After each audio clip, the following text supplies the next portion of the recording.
It's your girl Shanti Das, the host of the co-host of the Silence and Shame podcast. Our regular host, Life, is out this week, but your girl is stepping in. Truly grateful to be here for another exciting episode. And so some of you all probably are familiar, especially those in the Atlanta area, that we recently launched a campaign with the city of Atlanta to bring more awareness to 988. And you might say, well, what is 988? 988 is 3 numbers, just like you dial 911 if you have an emergency situation. Well, 988 is the crisis lifeline number. So if you are in a mental health crisis, you can simply pick up the phone, dial 988, or text 988, right? And be immediately connected to crisis counselors that can help de-escalate the crisis and get you the mental health resources that you need right there in your own state. Our own city. And so we're super excited about this next gentleman who was actually brought to our organization from one of our board members. So shout out to Reginald Matthews, who is a friend and colleague of this upcoming guest on the show today. So I want to give a warm Silence of Shame welcome to Aaron Santiago. Hi, Aaron. Hello. Thank you so much for having me today. Welcome to the show. Aaron is the 988 Digital Operations Coordinator, and 988, again, is the Suicide and Crisis Lifeline, which is all powered by this wonderful organization called Vibrant Emotional Health. And so we're just truly, truly grateful to have you on the show today. How are you? I'm doing fantastic. Very blessed to be here. How about yourself? I'm doing wonderful and always love to talk about 988. I will tell folks that although I did not use the new resource 988, when I was in my own crisis 10 years ago, and can't believe it's been 10 years now, I actually used the National Suicide Lifeline, which is what everyone used prior to 988 coming into the market. And so just, again, grateful, humble for this work that you do. And what we're going to be talking about on today's episode is the digital lifeline and how technology supports mental wellness. And it's so, I think, key now that you have access to mental health support right here at your fingertips, right, using your smartphone. And so I'm going to jump right in if you're okay with that, Aaron. That's perfect. All right, so my first question is, tell me a little bit about your background and why are you so passionate about mental health? So my background actually is in business and product operations. I did not get into mental health up until my current role. But what made me so passionate about mental health is because I saw the lack of support, not only within just like the Black male community, but in all the communities around us. Because essentially, wherever you see a large amount of Black males in general, there are going to be other ethnicities and races that live within those same communities. And we tend to have the same stereotypes across the board that negatively impact how we engage with each other and outreach. And honestly, I saw too much of that going on around me as well as within myself, because up until I found myself needing to use 988, I didn't really know where to start. I didn't even want to have the conversations with my own peers and my family members. And that shouldn't be the case, right? Especially in 2025. We're at a point where we have individuals literally at our fingertips. Why is it so hard for us to stay connected, even though it's so much easier now to communicate with each other? But essentially, I wanted to take my skill set and apply it to mental health because in my previous role, which was actually in EV and solar, I helped build out the way that they engage with their clients through chat and text. And up until I needed what company was that? So that was actually at Tesla. Oh, okay. Huge difference. Wow. But it was in that environment that I got to learn all the skill sets that I have today. But I also was a part of a project that essentially is what 988 is doing right now with chat and text. Mm-hmm. But I saw it built out a little bit better on that side. And I wanted to bring my knowledge over because normally in spaces like right now, where mental health is expanding into a technical space, the majority of folks that are in the room making those decisions are coming from a mental health standpoint, which is what you want, right? However, at the same time, you want to have folks that aren't necessarily in that industry at all, that come with a completely different lens, to kind of help fill in the gaps that you won't necessarily see in that moment. And since I've joined 988, there's been significant changes and improvement for the whole chat and text feature that we now have. That's great to hear, and I'm sure they are so lucky to have you. So, can you really, just for everybody, I know I mentioned it briefly, really walk us through what is 988, right? And Yeah. how can people use this resource? And how did you really immerse yourself onto the digital side of things? For sure. So 988 is a three-digit number that was instituted, I want to say in 2023, to replace the 1-800 hotline that existed previously. But nothing is new about 988. Okay. The same folks that were working the hotline, they're still here today. Okay. And Vibrant's been running the hotline for over 50 years at this point. How 50? So yep, 50 years. Vibrant's been holding it down for a long Wow. time. But with that, all we really did was make it easier for, let's just say, millennials, Gen Z, Gen Alpha, because the hotline served a particular group of folks. And when during that inception, that's what the best point of technology we had at that time. Whereas now, I mean, even myself, I used the hotline the first time I found myself in crisis when I was much younger, because chat and text didn't exist. But if I'm being honest, I didn't want to use the hotline, right? I didn't want to talk to someone directly. I didn't want to hear their tone when I was sharing my story, because honestly, I didn't know what their tone would be. And, there's already this stereotype within the male community that we shouldn't even express ourselves to begin with. So the first time I used the hotline, I would have preferred a channel or an avenue that, created a layer of protection for me, where people wouldn't necessarily hear how I sound, know that I'm crying or that I'm not crying. And it kind of creates this distance between myself and the person who's helping me, but also creates an environment where I feel more comfortable expressing myself. So 988, all we did was just take the format that we have for the voice side of things and applied it to chat and text, because we just wanted to find ways to expand our reach to different demographics. And also, since 988 started 2 years ago, we've touched over 10 million contacts at Are this you point. serious? And And is there a and my difference? You say chat and text. Is that kind of the same thing, or is it a difference there? So internally, it's going to be the same, right? The counselors that's helping you out, they're all using the same platform. But Okay. chat and text on the help seeker side, is very different, because when you're doing text, we're going to text in on our phone. Those conversations are going to take slightly longer, right? Because think about how you text your friends on a day-to-day basis. Mhm. None of us are sitting there responding and Right. waiting. We have our folks that wait for the bubbles here and there, but ideally, those conversations are longer. When you're in a chat, go back to the days where we had, I hate to show my age, but AIM, Kick, those apps that we had where we were literally chatting with folks. Those conversations are a little bit faster, because you are sitting at a screen, whether it's your laptop, your iPad, or even at the library. And that one's going to be completely web-based.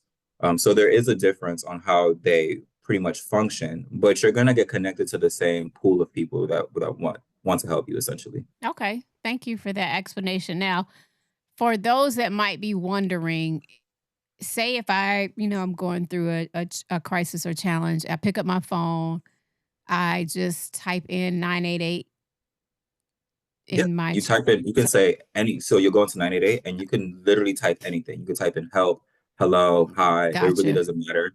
It's going to activate. So we Now, type hello to 988. Is that how it happens? Okay. correct. Okay, great. 988, and you can even, once you first initiate, you can even save it in your contact if you want. So you just have Okay. it there much faster. Oh, that makes sense. Yeah, and then also I always recommend folks, if they rather use a chat service, just bookmark that browser, keep it there. Because I, like myself, I used it one time and then I found myself using it again later on in life. Okay. You never really know when that time is going to come back, so you just want to have it easily accessible. That makes sense. And Aaron, are we chatting and texting with real people, or are there any like chat bots that we deal with until we get to a live person? So when you first initiate with the chat or text, you will be engaging with, we like to call it an IVR system. Okay. It's just an automated system that's put into place for us to know how to best help you. Okay. It's going to ask you just a simple set of questions of how you're feeling. Do you feel like you're at risk at this moment? And then also we have some subsets, right?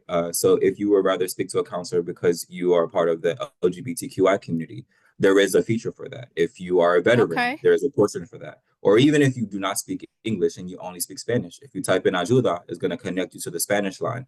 But those questions are what you're going to see first. It's going to welcome you to the 988 crisis line. And then after that, there's just be a series of questions just gauging how you feel and what will be the best point of service. After that, you'll connect directly to a counselor. Just like when you go to the physical doctor, nowadays you have to sign in through the app. They take you through a range of questions before you go see the doctor. So no different, y'all. Same thing. No different. You got to get those introductory questions going, and then they'll connect you to the appropriate person, which I think it's important so that that person has the right information, right, and know the situation that you might be dealing with, their experiences. I love that. That's great. Thank you for that explanation, Aaron. For sure. Okay, so my next question for you is, when you think about all the strides that have been made between technology and mental health, are there any advancements coming down the line or anything that you've seen or that you're doing, with 988? And how have you seen, the technology help people in underserved communities? Honestly, that question is so loaded. As far as Well, let's break advancements it down the down. line, right. For advancements down the line, right now, our focus is to kind of minimize the time that folks have when trying to reach out to someone. So we're consistently exploring ways to minimize the questions that we have to ask to triage. Because like right now, I've realized we're running into a roadblock as AI builds and grows, right? There seems to be like this distrust in services that are normally chat and text oriented because folks really don't know if they're talking to someone human. Right. Kind of. So we're exploring ways to the last question. Yeah.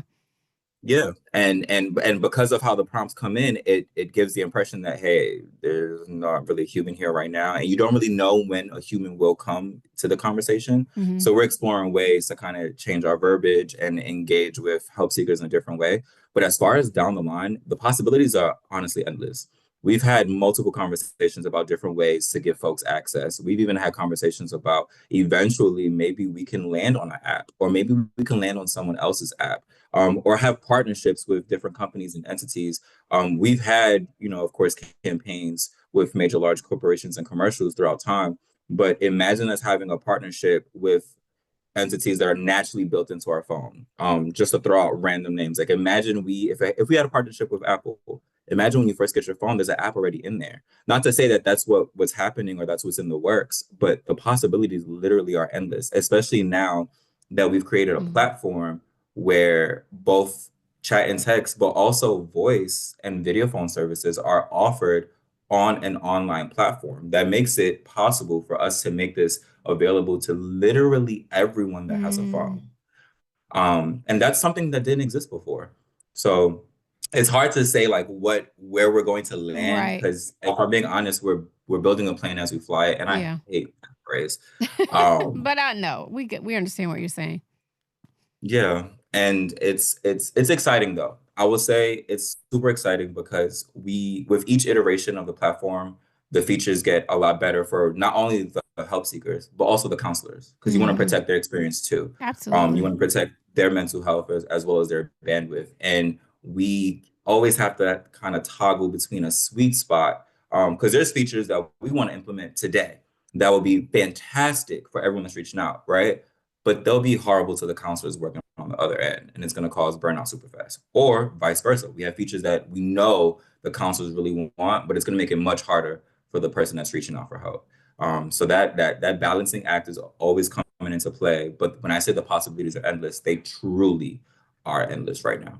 I bet. And, it's just exciting because when you think about lack of access, right, to care and, the health disparities that are out there, and especially people in underserved communities and populations, some of them might not have access to the internet or might not have, good, Wi-Fi, even just in their home, even if they have it. And so just being able to access this little puppy right on your cell phone and using your self-service, it's so important that we have these sort of resources for our community. So, I know I'm certainly excited about it. Again, going back to our partnership, shout out to the city of Atlanta and just their desire to push 988 out more to the citizens. And so, again, you can access 988 every state. If you want to talk a little bit too, I think that's important to let people know, because we have viewers outside of obviously the Atlanta area, how each kind of state, right, has their own entity, if you will, and how they interact with the crisis lifeline. I wanted to touch on the piece where you mentioned how the mayor's office is helping you kind of expand and let folks know about the 90-day campaign. Mm-hmm. That's the piece that we're actually missing right now. Each state has its own centers that provide 988, right? The nonprofit that I work for, we're just the administrator of the platform itself. But each state, they're going to manage their own counselors, and they're going to pretty much opt in into whether they want to provide local services or if they want to become part of our larger national network. But the piece that we're missing is the knowledge aspect. Each state is connected directly to 988, but some states, for instance, if you call into 988 and you are in imminent risk at that moment, some states have direct connections to 911 so they can do a wellness check on you, whereas other states do not. Some states are fully prepared to engage with 988, whether it's with us directly or the center providing the service, whereas other states have no idea we even existed. And even though it's been around for, because again, before 988, it was just a suicide hotline, you'd be surprised to know how many states are actually just fully unaware of how the suicide hotline works in general, or what they're supposed to do to help the help seeker. So there are a lot of gaps that we're working on trying to bridge, but it is available in every state. Chat and text and video phone and voice will always connect you to a counselor. But whether or not you know about 988 and how 988 is coming to you is contingent on the state, but that is something that I think we all could do a better part in informing others. Absolutely. So I feel like we changing the game a little bit here in the A. Shout out to Mayor Andre Dickens for having, and Courtney English for having that foresight and understanding the importance of getting this critical information and this resource of 988 out into the community. That's wonderful. Awesome. Yeah. So Aaron, tell me, you do other work in the community, and if you could talk a little bit about how that connects to crisis support, that'd be wonderful. No, for sure. So I believe it's very important to, I guess, to be the change that you want to see, right? So though my day-to-day job is working with 90-day and suicide prevention, and everything I do at the bottom line impacts someone, that wasn't enough for me. So anything that I do in the community, whether it's volunteering with Atlanta Mission, or it's co-hosting an event where we bring local artists together, everything that I do is meant to, one, build community, but connect other folks to one another. I think thus far, I've connected multiple nonprofits to each other that honestly didn't know even existed, right? Along with local businesses connecting to those same nonprofits. Funding will always be a question for every nonprofit. And so will awareness. Again. Sorry. No, you're good. Trust me, I understand. Funding will always be a question, and so is awareness. But I think where some people miss the mark is our small businesses. As much as we'd like to say they're the backbone of the community, they really are. They're plugged in ways that honestly most of us would be surprised to even find out. And I think if we start bridging the gaps between our small businesses and our nonprofits, you will start to see more of a community engagement overall. I love that. Yeah. And I just want to thank you publicly for your willingness to even support Silence the Shame. And, you jump right in like you've been an advisory board member for like months. Like you really are a blessing to the community, Aaron. And just thank you for all that you do. No, thank you so much for having me. It was easy for me to jump into it because what you guys are trying to do, that didn't exist when I needed help, right? And if it did, I didn't know where to go. I didn't know how to find it. And honestly, if it wasn't for my friend literally invading my space and not, I'm not gonna say forcing me, but kind of letting me know that, hey, where I am right now is not okay and I need to go out and seek help. Who knows how that would have played out? But to know that there's organizations such as yourself trying to expand that awareness and knowledge, you have no idea how many lives you can impact later on. Even just by handing out a pamphlet, You have no idea where that can lead to. And that's the moment I heard the pitch for all of this, I was down from the start. Absolutely. And thank you. And thank you for sharing your and being vulnerable, right? Even in this moment about acknowledging the fact that you yourself needed help. And that kind of draws me to my next question. What advice, Aaron, would you give to someone who's kind of on the fence about whether they're trying to, seek counseling from, their church or, pastor, or actually going to see a psychologist or a psychiatrist, or even maybe just kind of afraid to even pick up the phone and text or call 988?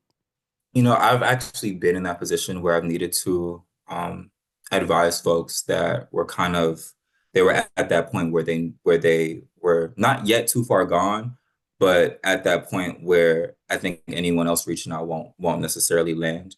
But I guess I want to say there's not like a one size fits all. Of We each course. have our own individual journeys.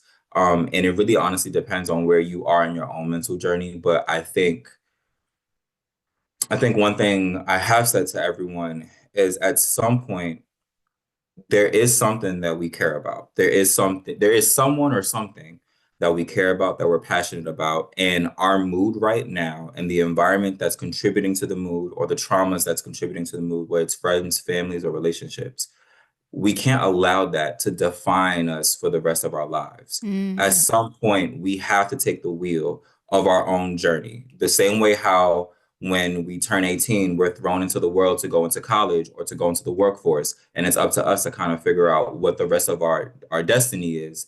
The same applies to our mental health journey. We can't let the traumas of our childhood or teenage years continue to impact us and stunt our growth. Because essentially, that's what was happening to me. Everything that I was holding on to, that I found myself, I like to use get out in the sunken place. Mm, I allowed myself to be in the sunken place, mm. right? I allowed myself to continue to sink. And though it's a hard conversation to have, and though most folks don't want to take accountability for it, we are allowing ourselves to sink. But the same way we fell into the sunken place and now we feel like we're drowning, all we have to do is just start kicking our feet. Just start kicking our feet, That's start right. paddling our arms, and we're gonna end up right back at the top. And we can and finally just have a moment to grasp some air.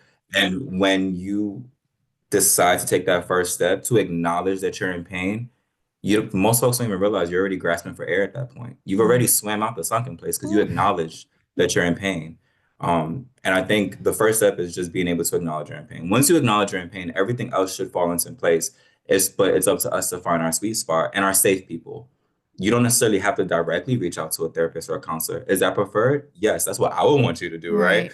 But just like you might have a story like mine, where my best friend was the one I needed to talk to first before I spoke to someone else. Hmm. Think about your safe person, lean on them, because we are bigger. Our problems are shared, right, within our bubble and within our community. And community is more than just networking and growing and developing as a person. Community is about fostering healthy relationships Ooh, where you yes. can lean on other people and be vulnerable with other people. So I guess I say all of that to say, find your safe space, find your safe person, and just start there. But the moment you realize you're hurting and you're in pain and you need to talk about it, you're already far beyond the yellow brick road to like where you need to land. Oh, I love that. And I just, again, recalling my own struggles, it was my sister that was my safe space and my pastor. And then I was able to, get the courage to call the lifeline and then go see a psychiatrist after that. But you're so right. And so I think it's layers and levels to your safe spaces. And through community, you look in within that community to see like, okay, who's going to be my first point of contact, right? And how do I get support from there? It's so important that we honor our feelings and let people in, because when you don't let people in is when things get really tricky for us, right? And challenging. And so again, just honoring the work that you do, and it's such important work. Um, I'm curious, do you happen to know any like data in terms of the usage of like adults versus teens? Have you seen spikes in certain areas, or do you have any kind of knowledge? I'm just curious to see like what the community's looking like in terms of those that are out there seeking help and utilizing a service like 988. No, for sure. I can give rough estimates, Yeah, but I can tell just you, rough. Yeah. yeah, for sure. So I can tell you from the beginning of 988 to now, there has been a steady increase of outreach. Um, yes, that is a good thing, but also on the flip side of that, each contact is someone that was in need and needed help, and it kind of makes you realize the amount of folks you really aren't tapping into yet, right? So, for instance, month over month, there's an increase. And our modalities are split. Uh, we have metrics for local answer rate, and that's per state. And also, to be clear, for each state, that is still on a steady rise. And then we have metrics for the entire country as a whole for our national backup line. Again, that's also on a steady rise. What I have noticed though now, and I think it's because of everything that we have going on, our LGBTQ services at first remained stagnant the last 2 months, but now there seems to be a slight decrease. But at the same time, it goes back into what I said earlier about that trust factor that you have with the help seeker. Mm-hmm. Because right now, that community in particular is being attacked, publicly with our current administration. So that is now creating a blocker for those folks to reach out to us, especially considering that, 988 is ran and funded by our government as well. And it's hard to and I think for most folks, it's hard to kind of look at our government as separate entities and just they view it as one. But overall, it's actually more youth that's reaching out Okay. than anything. And I want to say folks from 18 to 25 actually make up the majority of chat and text. The hotline is actually still being funneled by older demographic. There is youth here and there, of course, included into those metrics. But the majority of millennials and Gen Zers, they're doing chat and text, and it seems to work out better for them because those numbers are consistently growing. But we are still missing other subsets. For instance, think about this. Our Native Americans, right? They should actually have like a separate line. That is something that 988 is working on. And that does exist in certain states. But that's Okay. something we should just kind of have across the board, right? Mm-hmm. Because the goal is to help everyone. I guess what I really want to say is we have not helped enough people, regardless of the 10 million number that I've thrown out or whatever number that we sit in right now, because that 10 million mark was actually around June of 2024. So I'm sure we're much higher than that right now. Right. We're nowhere near the amount of folks that we can actually reach. Even if you think about that 10 million mark, right, and think about the amount of folks that voted, which was in the 70 millions just for one candidate, it really puts into perspective how many folks are actually just sitting out there and have no idea that we exist. Which is And how why many it's folks important for this conversation, right? That we continue to push this information out, to your point, to the masses. So if anyone is struggling, they can get help. and the amount of people struggling is one, it's going to be a constant. It's not going to change Because life the be number of life, and that's every life be day. life in. That's right. Life literally be life in. And I do want to touch on a word you used earlier, where after you reached out to your sister and your pastor, you found the courage to reach out to 988. And it's that feeling, right? That courage. That's something that's lacking, especially in the male community, regardless of race and demographic. Because the moment, we share our feelings, we were raised or taught that that's weak, right? So how can something that is embedded in me that's weak also equate to bravery and courage? The two don't exist in the same plane, and it's up to us to kind of rework what we were taught into our own feelings and how we want to like live the rest of our lives. And conversations like this does help foster a safer space, right? But even with conversations like this, it's not enough of us talking about it. It definitely needs more than just me and you, Shanti, to Oh, save absolutely. everyone. Absolutely. Um, And it's a lot of great and organizations out there making it happen and doing it. I'm just glad that Silence to Shame is, one piece of the puzzle, if you will. it's one big piece of the puzzle, Oh, especially thank targeting you. Atlanta and targeting the Black community. especially right now where it seems that we're losing things that benefit us directly.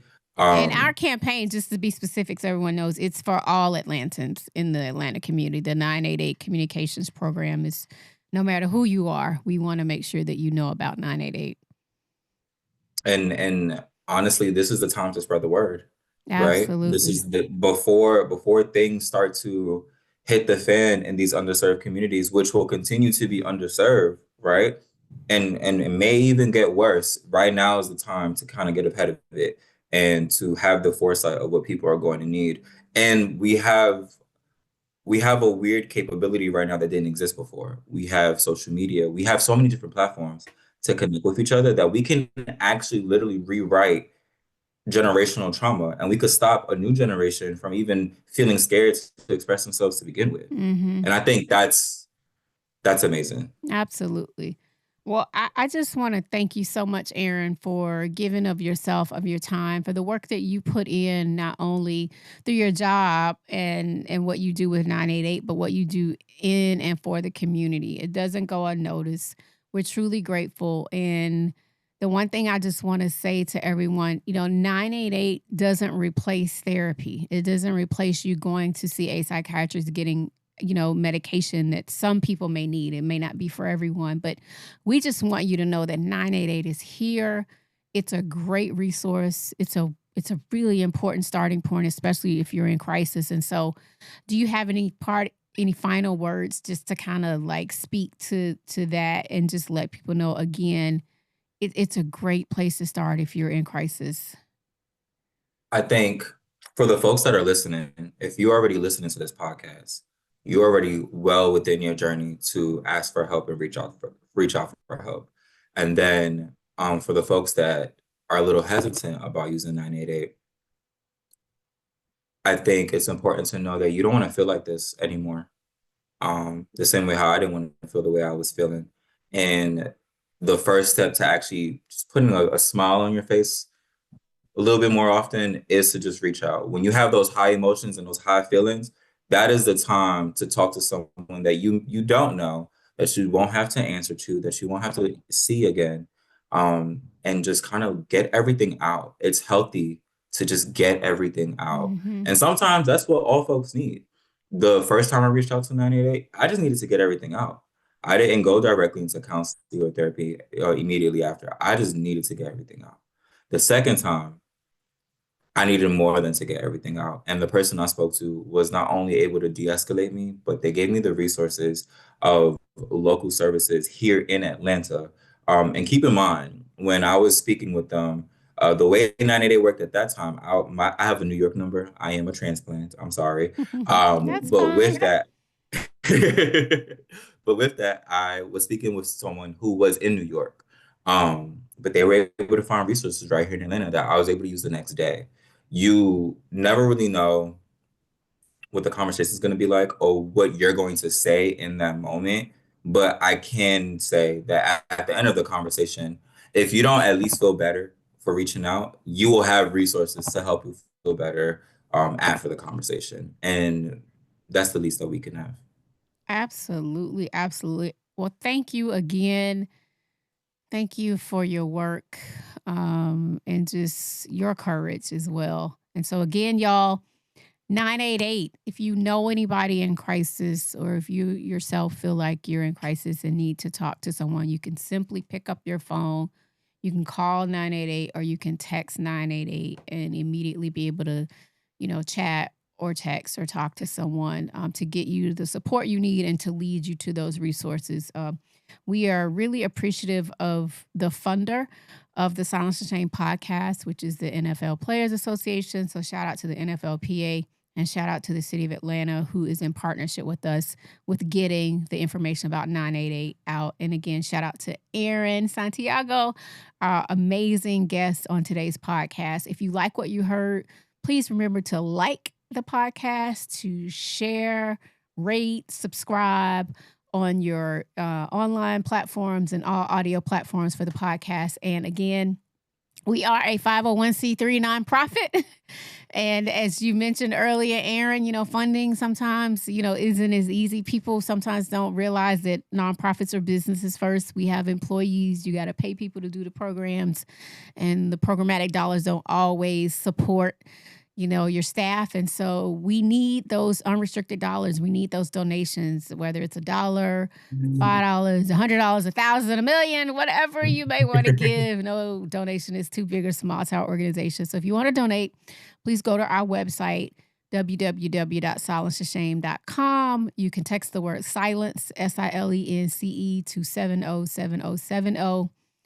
And you can also find out more about 988 on our website. So we have a page dedicated to all that we're doing around promoting 988. So it's just so perfect. Again, I'm so grateful to our board member, Reginald, for connecting us. And I really feel like even after, this campaign ends, we still have so much more work to do. And I think that this partnership hopefully will turn into more of a collaboration or vice versa. And we can continue to help save lives. Aaron, thank you again for being on, and thank y'all for listening and for tuning in. Remember to always take time, save a life, and silence the shame. 3, 2, 1. I think it's time that we start the conversation to silence the shame. Silence the shame. Silence the shame. Silence is the difference between treatment or pain, life or death. Silence the shame. Speak up now and silence. Silence the shame.